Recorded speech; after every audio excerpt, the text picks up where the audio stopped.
Hindi alam ng isang bobo na bobo siya. Kaya madalas sila pa yung malakas ang loob magsalita, confident, opinionated, pero kulang sa self-awareness. Alam mo kung bakit delikado yan? Kasi sa panahon ngayon, ang lakas ng boses ng mga taong walang laman ng isip, ang hina ng boses ng mga taong may pinag-aralan, may respeto, may disiplina. Bakit? Kasi yung matatalino, marunong manahimik, marunong makinig, marunong umintindi bago magsalita. Pero yung mga walang alam, sila pa yung unang nagagalit, unang nag-aakusa, at unang humuhusga.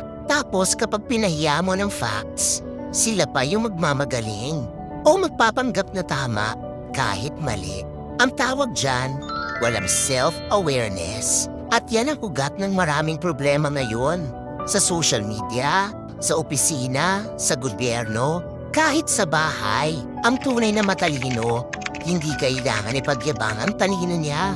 Hindi niya kailangan ipamukha sa iba na tama siya. Ang matalino, marunong umamin kapag mali, marunong tumanggap ng payo at marunong magbago.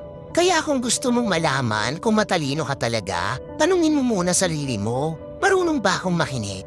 Marunong ba akong umamin kapag mali ako? Marunong ba akong magpigil kasi gusto kong sumagot? Kasi minsan hindi mo kailangan patunayan na tama ka.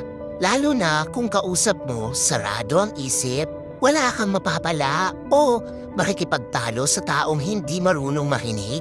Kaya next time na may makita kang maingay, mapanlait at sobrang bilib sa sarili, tandaan mo ang tao kasing totoong matalino, hindi kailangan sumigaw para marinig.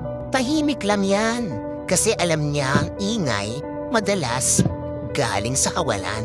Ang bobo, hindi niya alam na bobo siya kasi wala siyang panahon para magtanong. Abala siya sa pagiging tama.